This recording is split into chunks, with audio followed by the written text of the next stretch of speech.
Merhaba arkadaşlar, ben Banu Duraydın. Bugünkü videomun amacı aslında Meksika'daki okulumdaki İspanyolca öğrenme serüvenimi anlatmak. Fakat ilk olarak biraz Çin'deki okulumdan bahsetmek istiyorum.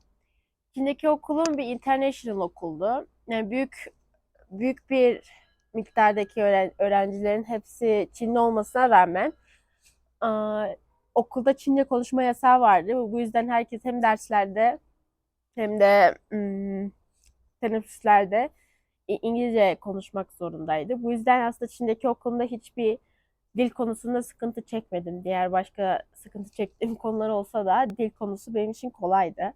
Ve Meksika'ya okuluma daha başlamadan önce yani daha kayıt oldum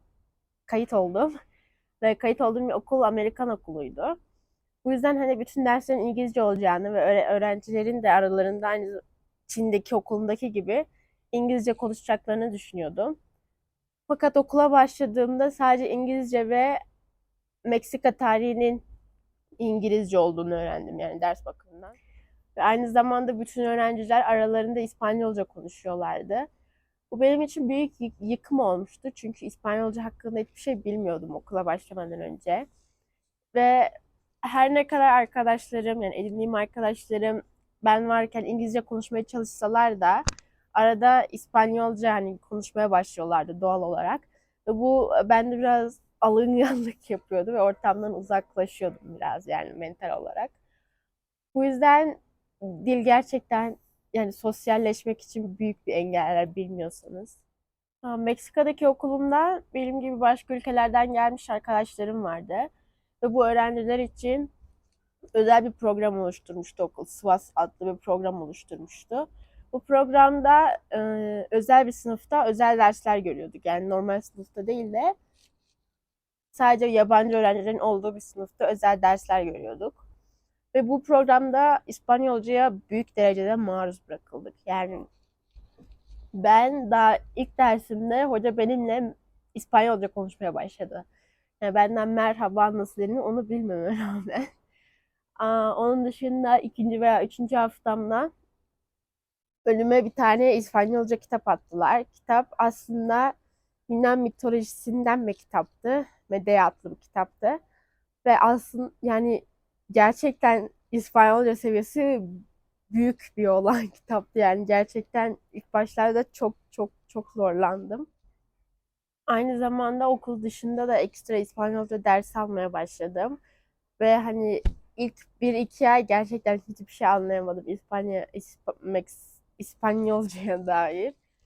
Fakat sınıfımdaki diğer öğrencilerin de benimle aynı zorlukları yaşadığını görmek aslında beni biraz motive etti ve hırslandırdı açıkçası. Benimle aynı sınıfta olan yani aynı gerçek sınıfımda olan iki arkadaşım vardı. Biri Brezilyalı olan Victor adlı bir çocuktu. Diğeri de Güney Koreli Sunçul'du. Bu programda aslında çok uzun zamandır bile normal sınıfa geçmemiş olan arkadaşlarımız vardı. Çünkü bazı dillerden İspanyolcayı öğrenmek gerçekten çok zor. Çıkamayanların birçoğu da aslında zaten Asyalı arkadaşlarımdı. Yani Koreli ve genelde Japon arkadaşlarımdı. Yani benim jenerasyondaki iki arkadaşım Victor ve Sunçul sonunda hepimiz yani 1,5 veya 2 yılın sonunda hepimiz çıkabildik. İlk çıkan arkadaşım Victor oldu çünkü zaten Brezilyalıydı ve Portekizce ve İspanyolca çok benzer diller. O yüzden o pek zorlanmadan çıktı aslında. Sonra çıkan arkadaşım Sunçul oldu.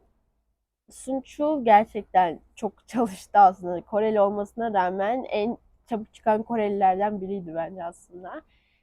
En son çıkan ben oldum. Çünkü zaten 9. sınıfın ikinci sömestrinde başlamıştım okula.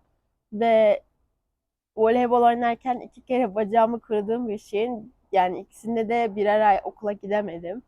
O yüzden onlardan bayağı geride kalmıştım ama ben de 1,5 yıl sonunda çıkabildim.